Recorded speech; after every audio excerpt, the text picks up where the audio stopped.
The Galactic Council had convened in the grand chamber of the Luminara Citadel, a structure that gleamed with iridescent energy fields and towers stretching into the void, where representatives from over 1,000 star systems sat in judgment of a single blue planet that most dismissed as insignificant,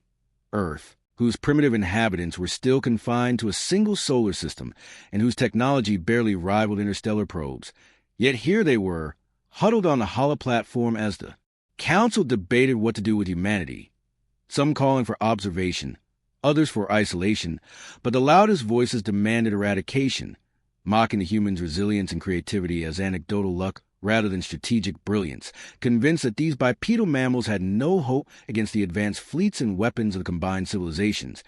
and they laughed at every message of diplomacy, at every plea sent by Earth's ambassador, Thomas Hale, a man of calm demeanor and quiet intellect who had studied the histories and strategies of alien civilizations and knew the patience of humanity was unmatched, knowing full well that underestimating humans was always a fatal mistake. While back on Earth, fleets were quietly mobilizing, factories running day and night to construct vessels that no council member could predict, engineers and scientists working in unison, drawing from decades of clandestine research, from reverse-engineered alien tech salvaged from previous encounters, and even from bioengineering breakthroughs that allowed humans to survive in environments previously thought impossible, their weapons designed not for brute force alone but for adaptability, intelligence, and precise strikes. And when the first signals of the Council's impending attack reached the Earth defense networks, a quiet confidence settled over the human command, not arrogance, but certainty born of preparation. While in the Council chambers, a xenologist from the Aranth species sneered at the incoming transmissions, claiming that the humans could not possibly have prepared anything substantial and that the attack warnings were likely exaggerated, a sentiment echoed by every delegate. Yet in their underestimation, they failed to notice the subtle patterns, the sudden appearance of human supply ships in orbits where none had been detected, the positioning of experimental drones that could self-replicate and adapt to alien countermeasures, and the deployment of a communication jamming field so advanced it could render the Council's tactical coordination ineffective, all invisible to the arrogance of the galactic elite who had never faced an opponent who could turn invisibility, deception, and intellect into a weapon more deadly than any beam cannon or supernova bomb. And as the Council voted, their decision was unanimous to strike Earth within one standard galactic cycle, believing the humans would be obliterated before any counterattack could be organized. But Earth's leaders, including General Marcus Reed, Admiral Elena Foster, and Dr. Victor Lang, had anticipated this arrogance, and their fleets, numbering far more than any records could verify, launched in silence, moving faster than any surveillance probe could track. And when the first alien reconnaissance ships entered human space, they found themselves ensnared by traps that anticipated every maneuver, every possible escape vector, and the humans, watching from command centers, both on Earth and in orbit, knew exactly when to strike, unleashing precision weaponry that neutralized entire wings of alien vessels before the crews could comprehend what had happened. And as one star system after another reported similar disasters, panic rippled to the Council, their confidence evaporating, and the humans, for the first time, revealed the true scale of their capability, not with a roar, but with cold, deliberate efficiency, striking logistical hubs, communication arrays, and even planetary defenses, leaving the aliens reeling as their fleets were systematically dismantled while Earth systems coordinated flawlessly, satellites and space stations relaying real-time data to each ship, each strike calculated with human ingenuity and strategic foresight. And as the first day of battle ended, the Galactic Council, once so proud and dismissive, realized with dawning horror that the species they had mocked, underestimated, and sought to annihilate was not only capable of defending itself, but of reshaping the entire theater of war to its advantage. And though no member dared speak aloud, each delegate knew that humanity's retaliation had only begun, that the so-called one-sided war they'd expected was already slipping out of their control, and far from simple survival, humans were demonstrating dominance that no other species in recorded history had achieved. A combination of adaptability, tactical genius, and unwavering resolve that would come to define the most astonishing military campaign the galaxy had ever witnessed. As the second cycle of conflict began, the humans expanded their operations beyond the immediate solar system, dispatching stealth frigates and modular assault carriers to previously uncharted regions of the galaxy, regions that the Galactic Council had long assumed were safe from primitive interference. And each human vessel carried a combination of offensive and defensive technologies so advanced and unpredictable that alien admirals found themselves paralyzed, unable to comprehend the logic of Earth's tactics, while on Earth, political leaders, military strategists, and scientists convened in the Global Command Complex, a sprawling subterranean facility beneath the frozen plains of Antarctica, where Admiral Elena Foster outlined strategies that leverage human ingenuity in ways no alien intelligence could anticipate, integrating quantum-based cloaking, adaptive energy shields, and automated decision-making algorithms that allowed humans to respond faster than any Council sensor, network could track. And as scouts from the Terran fleet intercepted communications between Clythar and Aranthian war councils, it became clear that panic had begun to spread, their messages frantic, contradictory, and often self-destructive, as humans exploited their overconfidence, launching feints in one sector, while actual strikes targeted core supply depots light years away. And each strike demonstrated a level of precision and efficiency that no previous civilization had ever achieved, with entire battle groups neutralized in a matter of minutes while human casualties remained near zero, and the aliens began to realize that their standard protocols, superior numbers, overwhelming firepower, coordinated attacks, were meaningless against an opponent who could predict, adapt, and counteract every tactic before it was executed,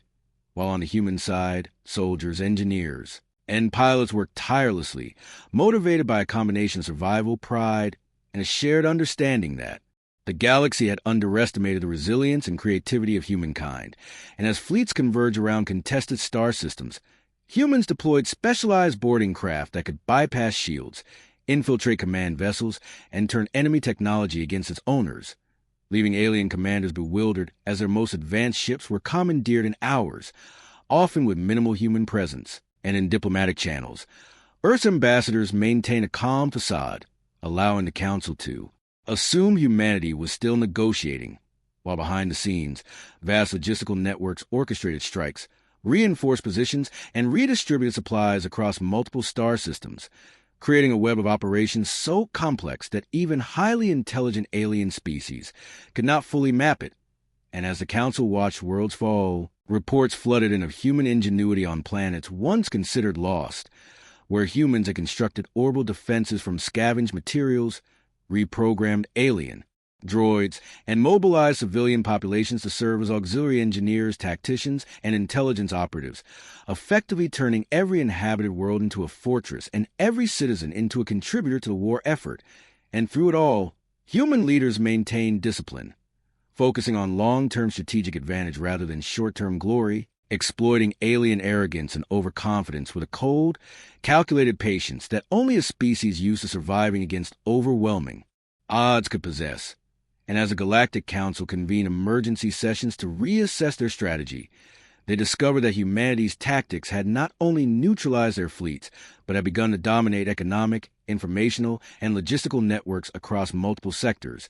giving humans the ability to strike anywhere at any time, forcing the Council to realize with a mixture of disbelief and terror that their initial assessment of Earth as a minor threat had been catastrophically wrong. And with every new report of alien fleet annihilation, planetary liberation, and strategic sabotage,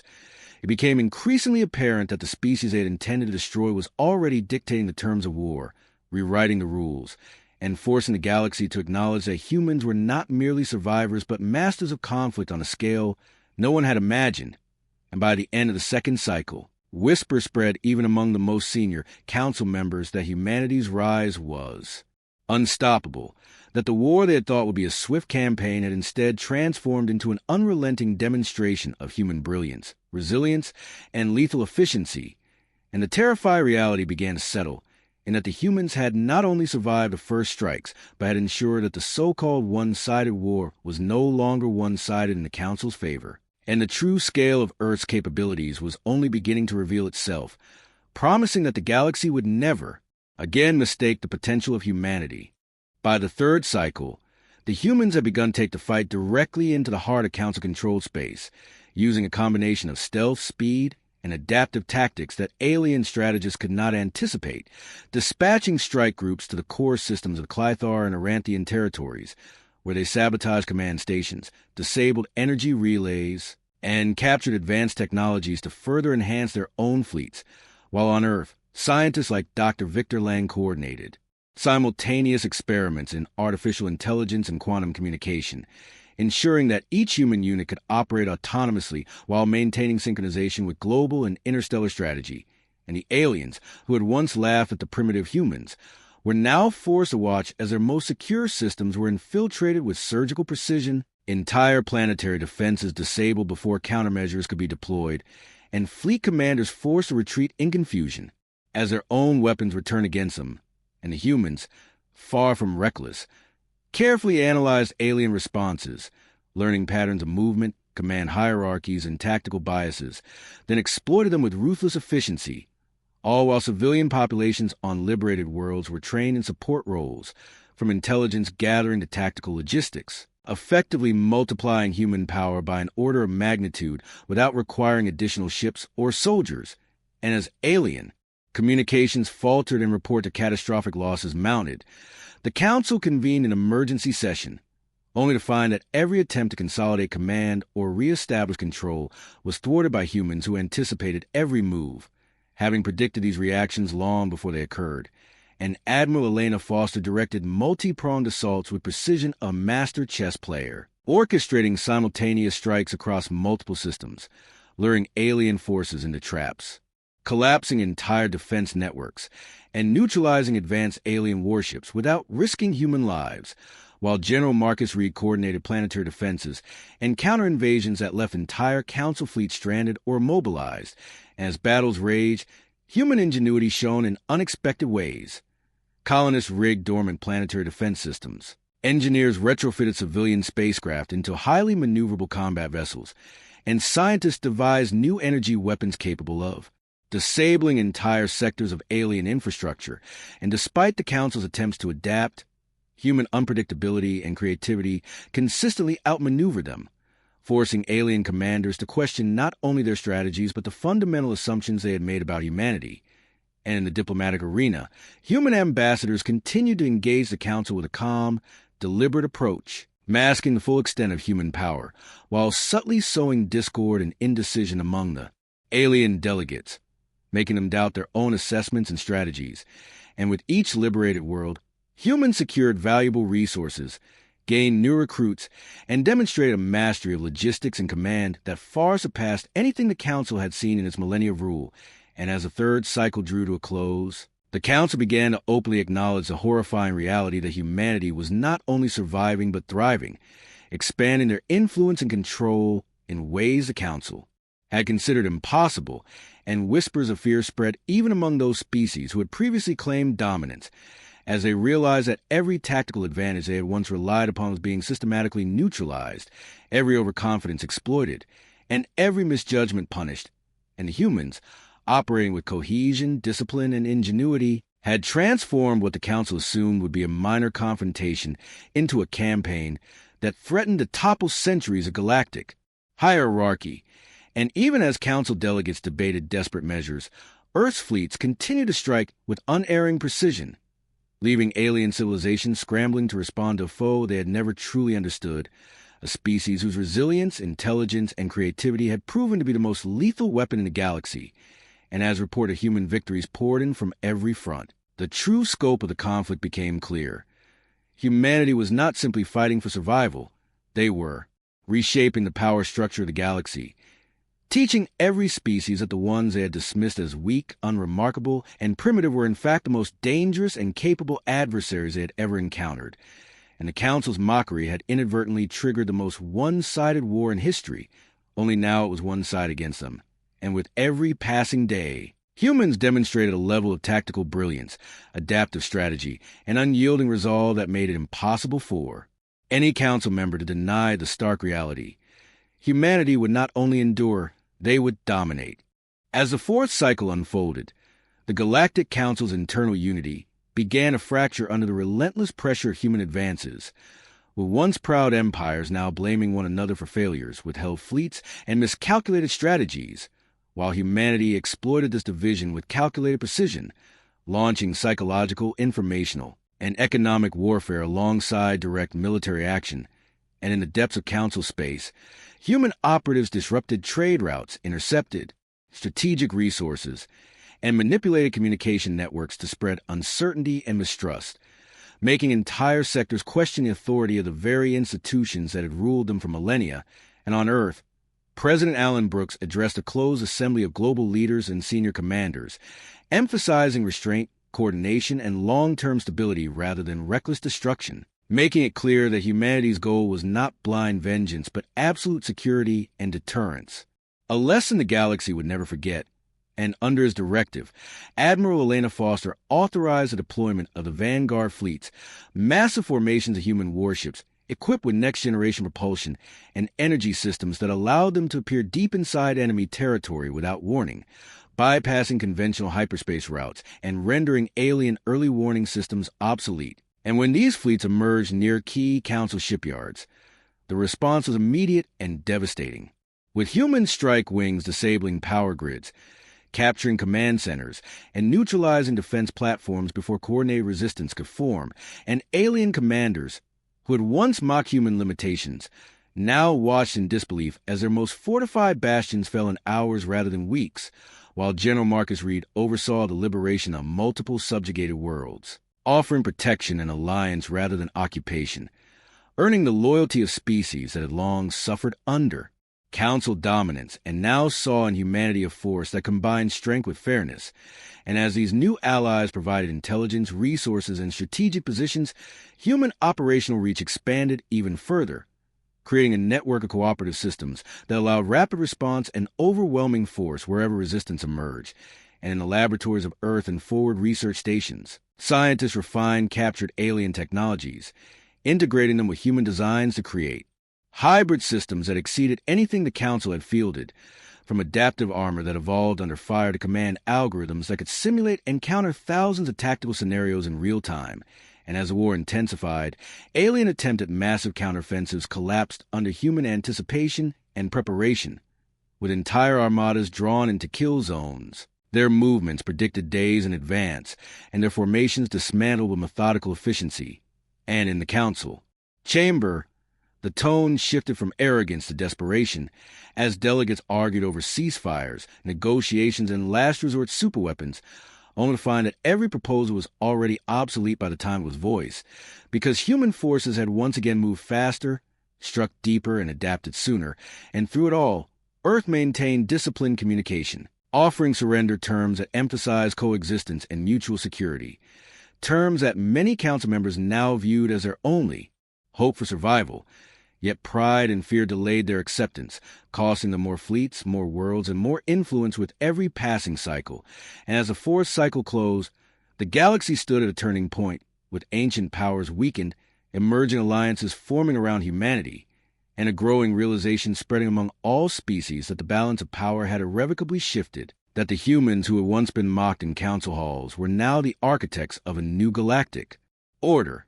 and that the one-sided war they had unleashed had become a relentless demonstration of what happened when a resilient, intelligent, and underestimated species decided it would never again allow itself to be threatened. And the shadow of human dominance now stretched across the stars, promising that the lessons being learned by the Council were only the beginning of a transformation that would reshape the fate of the entire galaxy. By the fifth cycle, the psychological weight of human superiority had become as devastating as their weapons, with entire alien fleets hesitating to engage, commanders second-guessing every order, and once disciplined armadas fracturing under fear that any move they made had already been anticipated by human strategists. And within the halls of the Luminara Citadel, emergency sessions dissolved into arguments, accusations, and finally silence as report after report confirmed that the Vanguard fleets had broken to the last offensive rings protecting the inner Council worlds,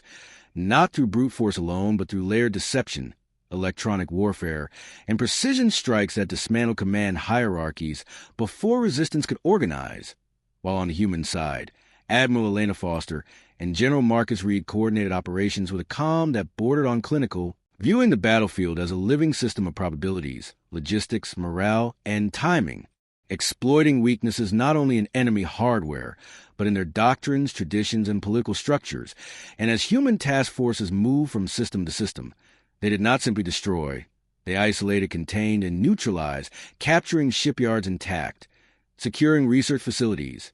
and taking control of communication nexuses, effectively turning the Council's own infrastructure into extensions of human strategic reach. And across liberated territories,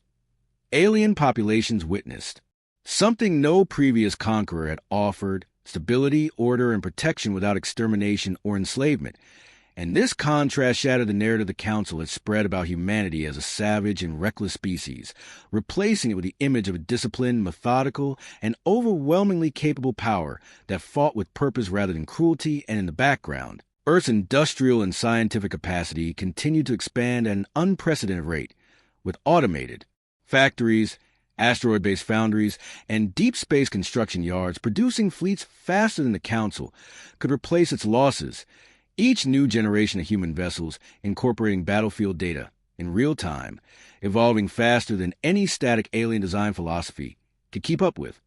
And when the Council finally attempted a unified counterstrike, assembling one of the largest armadas in recorded galactic history, humanity did not meet it head-on in a single decisive clash, but instead fragmented it through feints, false retreats, and targeted strikes on fuel depots and command ships, breaking the formation into isolated groups that were then systematically destroyed or forced to surrender. And the realization spread among alien officers that they were not fighting a conventional enemy, but a species that treated war as a complex system to be solved, a problem to be broken down and mastered. And as surrender transmissions increased and entire sectors declared neutrality or allegiance to Earth, the Council's authority eroded at a pace no one had thought possible. And in quiet moments between operations, human leaders reflected not with triumph but with grim determination, fully aware that this dominance had been forced upon them by arrogance and threat,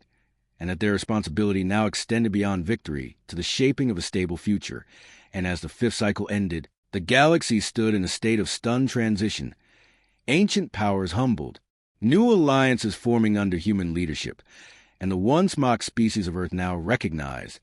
even by their former enemies, as a decisive force that had turned a dismissive vote in a council chamber into the beginning of a new era, one defined by the simple,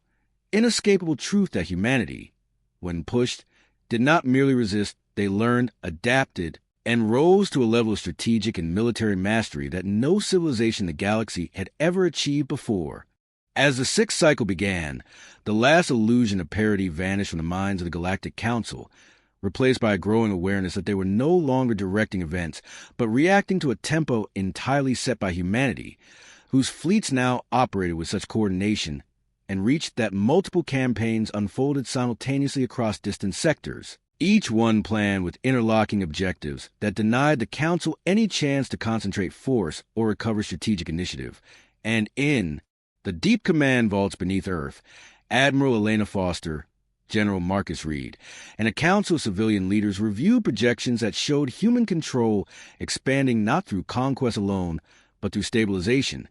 with trade routes reopened under Terran protection, communication restored through human-built relays, and pirate and rogue factions eliminated with swift efficiency, creating a contrast so stark that even former enemies began to see alignment with Earth as the only path to security. While within the Luminara Citadel, delegates from once dominant species argued over evacuation plans, last stand fortifications, and the possibility of unleashing weapons long forbidden by Council law, only to discover that many of those hidden arsenals had already been mapped, monitored, and quietly neutralized by human reconnaissance and special operations units months earlier. And as scattered Council fleets attempted to regroup around their remaining strongholds, they found themselves facing layered defenses that combined human ingenuity with captured alien technology, producing kill zones that rendered traditional assault tactics obsolete and forced surrender or annihilation with cold inevitability. And in one system after another, human negotiators arrived even before the shooting stopped, offering terms that preserved local governance, cultural autonomy, and economic stability in exchange for demilitarization and alliance, a strategy that drained the Council of both territory and legitimacy, as populations chose cooperation with a disciplined protector over loyalty to a distant and failing authority. And in the few cases where hardline commanders rejected these terms, the response was swift and overwhelming, with human task forces isolating their worlds, disabling orbital infrastructure, and demonstrating, with precise and limited force, that resistance could no longer alter the outcome. And through it all, the human approach remained consistent: calculated pressure, controlled escalation, and an unyielding focus on long-term order rather than short-term spectacle, a philosophy that baffled alien strategists who had always equated dominance with terror and destruction. And as the Council's inner defenses crumbled and its influence dissolved into a patchwork of isolated enclaves, the broader galaxy began to adjust to the new reality. Trade flowed through Terran-secured corridors. Disputes were mediated under human oversight, and even species that had once voted for Earth's erasure now sought protection and partnership, quietly acknowledging that the underestimated world they had mocked had become the central stabilizing force of interstellar civilization. And by the end of the sixth cycle, the war had transformed from a struggle for survival into the final phase of a transition of power, with humanity no longer merely proving its strength, but defining the terms by which strength would be exercised, and the once unthinkable idea that a single, recently spacefaring species could outthink, outproduce, and outmaneuver an ancient galactic order was no longer a matter of debate, but an established fact, one that the remaining council members were forced to confront as they realized that their era was ending, not in a sudden cataclysm, but in the steady, unstoppable advance of a civilization that had turned mockery into motivation and threat into the catalyst for its rise. By the seventh cycle, the Galactic Council existed more as a memory of authority than a functioning power, its grand halls half empty, its once confident delegates now speaking in subdued tones, as reports confirmed that the last major fleet formations loyal to the old order had either surrendered, defected, or been rendered combat ineffective, and in their place a new structure of cooperation was emerging, guided largely by human mediation and protection, with Earth's representatives working alongside former rivals to establish security frameworks, share navigation corridors, and conflict resolution mechanisms that emphasize transparency and mutual deterrence. And while some alien leaders feared that humanity would simply replace the Council as a new hegemon, the consistent behavior of human commanders and diplomats began to challenge that assumption, as they prioritized stability over domination and integration over subjugation,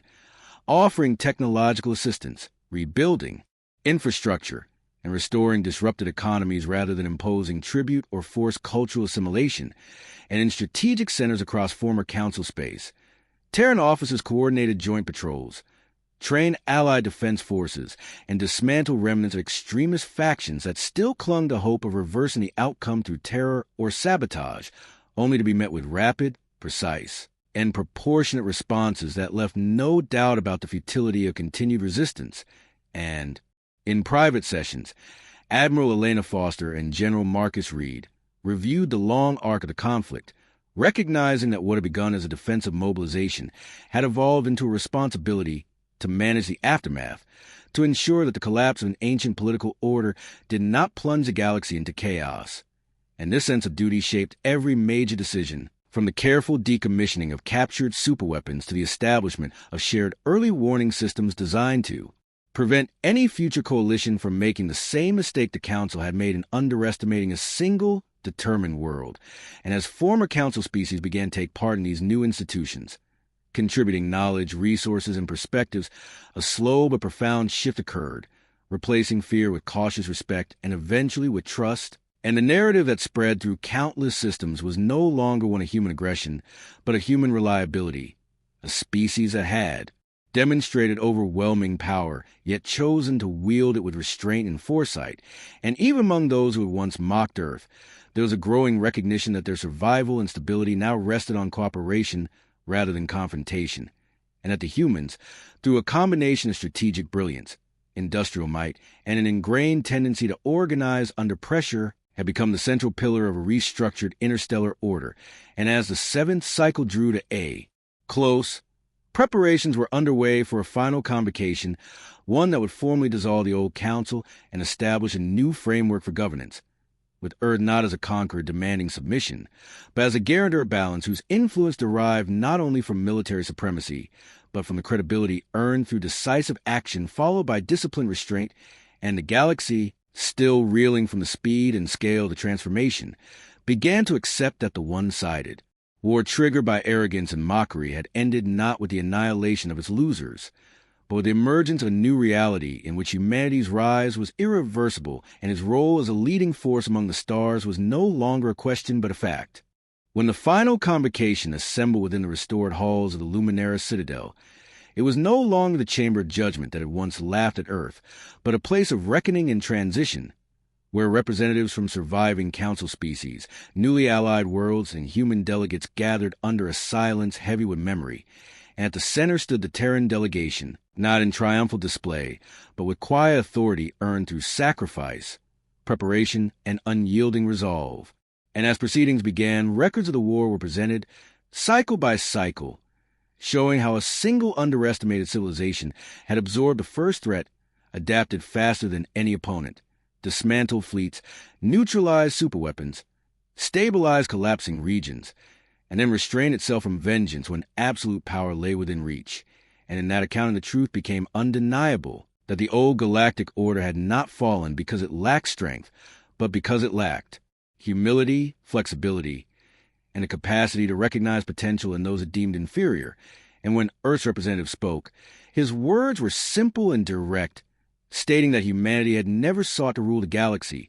only to ensure that no council, empire, or coalition would ever again believe it could erase a world without consequence. That peace required not just treaties, but credible strength and the will to use it if survival demanded.